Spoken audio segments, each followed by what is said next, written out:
Well, it's Saturday, and of course normally I'd be sitting here with a sheath of notes and there'd be somebody very famous sitting alongside me, because it's traditionally our View from the Boundary Day here on Test Match Special. We welcome guests from all walks of life at the commentary box, an amazing array of names over the years, from the Duke of Edinburgh to Elton John, Malala to Lily Allen. Unfortunately, with the COVID restrictions, we're unable to have visitors this summer. But this year does mark 40 years since the feature began. So instead, we're going to be celebrating some of the most memorable interviews that have taken place over those 4 decades. I'm going to hear from the guest who inspired the feature in a moment. But first, we'll talk to the person who came up with the idea in the first place. And that, of course, is the former Test Match Special producer, Peter Baxter. How lovely to talk to you, Peter. Hello, Agus. How are you? The one thing I'm regretting that those changeovers you're having with the replugging, you haven't got either CMJ or blowers there. I know. It has been mentioned. It has been mentioned, because you can't touch anybody else's equipment. Yeah, I can imagine. So there's the wires and things as such. You've got to actually unplug and then plug in. And sometimes between overs, it's not very long, is there? So you can imagine the chaos. No, it would be terrible. It would be far worse than it is with you technophones. I know, but anyway, as was always the case, Peter, and you and I have spent many years overseas trying to get a broadcast out of nothing. We're doing our best. Yes, I recognise the symptoms. Exactly. Now, can you believe it's 40 years? No, I can't. The first View from the Boundary. You better tell us how it all started. Well, as I remember, I was sitting in a traffic jam, probably on the M25, stationary, and an interview came on the radio with Ben Travers, the old Whitehall farceur who wrote all those marvellous plays between the wars, really. They were, I think, particularly. And during the course of this interview, which wasn't entirely about cricket, in fact, it was hardly at all about cricket, he mentioned how keen he was on the game and how he had been on the 1928 tour to Australia because he was a great mate of Percy Chapman's. And at some point in the interview, I think he even mentioned that he'd shared a bath at the close of play with Percy Chapman, which was an image I tried to put out of my mind. But at the time, we were looking for things. So I think Radio 3 had just split the network between FM and medium wave. So we suddenly had a whole lot of lunch intervals to fill.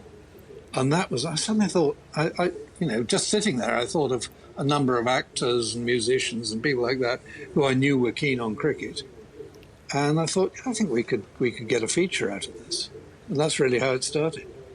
And who better, of course, to conduct them than Brian Johnston, who you had sitting there ready to go. I mean, just a wonderful communicator and warm personality, interviewer. He knew so many of these people anyway, and he would come up with the ideas. It was, I met old so-and-so at a party the other day. He'd be quite keen to come on. There was a lot of that. Actually, initially, the idea was that we would move it around a bit, but very quickly it became obvious this was absolutely up Jonas's street, and so he took him over. And people wanted to come on because they wanted to be with him.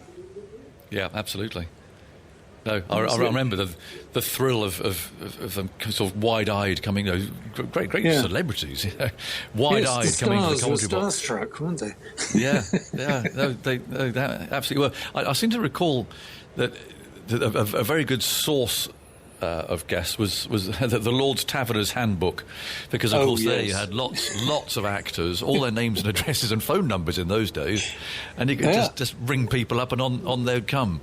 Absolutely. Some of the ones, I mean, I remember getting David Essex, because agents are a real nuisance because there's nothing in it for them. So they usually say no. And I can remember ringing David Essex's agent, and this chap said, no, David wouldn't want to do that. No, he wouldn't want to do that. And suddenly there was just a moment, and the next thing I got, hello, this is David Essex. And he actually delayed the family holiday to come on. Really? And he was the first of two to sing Underneath the Arches with Jonas on the air. Yeah, because of course his very last one, actually. Yeah, Roy Hutt. That's right. Yeah, That was Brian's last one. That was his final one. Yeah. In 1993. I mean, he enjoyed it too. But I remember again in those days of the wind-ups, because there was no internet, was there? So you couldn't just look people up. I mean, these days it's relatively straightforward. You can get information, and research is easier than them, because you used to get a mountain of press cuttings from the BBC press office, didn't we? I mean, they would come wrapped up with string, and you'd have to wade Judd? through. Yes, I do. I was heading towards James Judd. Yeah, I thought you might be. Who was the conductor of the Halle Orchestra. And he, we got some... He was on for political reasons, if we're honest, wasn't he? Because we'd gone on to Radio 3 on Radio FM. 3, yes. We'd changed frequency again. So to keep the classic musicians happy, we'd try to find somebody with some sort of connection between cricket and classical music. And poor old James Judd got the short straw. Well, that was a lucky one, because I happened to be having dinner with him. I happened to be having dinner at Langer Hall, our old favourite hotel, for a Trent Bridge test.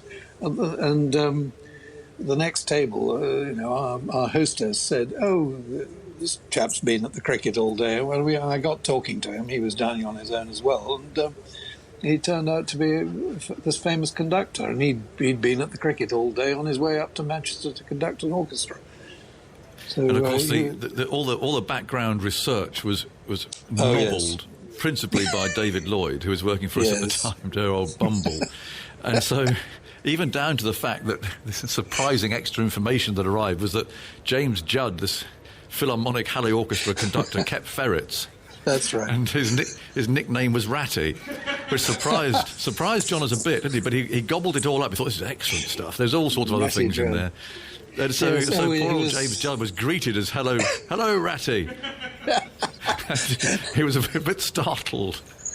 He took it very well, actually. It was wonderful when he did realise that John has been set up, and he entered into the spirit of it. And I think he sent me a copy of a CD of him conducting an Elgar symphony or something with signed by Ratty, which is rather.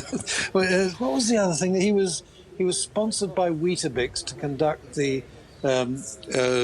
Reykjavik male voice choir. Well, there were all sorts of nonsense there. But from actors to sportsmen and women, it's extraordinary, really.